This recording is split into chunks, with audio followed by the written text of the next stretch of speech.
अखंड हिंदुस्थानाचं आराध्य दैवत छत्रपती संभाजी महाराज।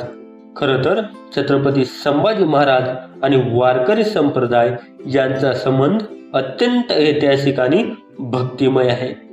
छत्रपती संभाजी महाराजांच्या काळात देव आणि धर्माच्या रक्षणासाठी त्यांनी वारकरी संप्रदायातील संतांना राजाश्रय दिला होता आणि संतांच्या पालखी सोहळ्याची पद्धत व्यवस्थित सुरू करून दिली होती। खरं तर असा राजा ज्या महाराष्ट्रात होऊन गेला हे भाग्यच छत्रपती संभाजी महाराजांनीच देहू येथून संत श्रेष्ठ तुकाराम महाराजांच्या पालखी सोहळ्याची प्रथा सुरू केली होती। त्यांनी संत तुकाराम महाराजांचे सुपुत्र महादोबा मोरे यांना इसवी सन 80 मध्ये वार्षिक आर्थिक मदत जाहीर करून दिली होती।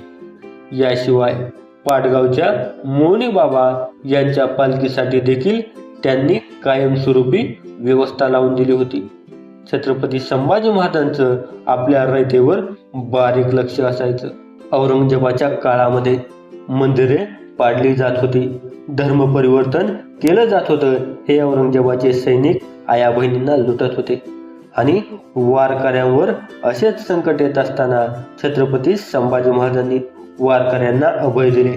त्यांनी संप्रदायाच्या दिंड्या, यात्रा आणि महोत्सवांना मुघल सैनिकांचा त्रास होऊ नये म्हणून विशेष आज्ञापत्रे, ताकीदपत्रे जारी केली होती। छत्रपती संभाजी महाराज स्वतः एक उच्च दर्जाचे कवी, लेखक आणि अभ्यासक देखील होते। त्यांनी संस्कृत भाषेमध्ये बुधभूषण नावाचा ग्रंथ लिहिला होता।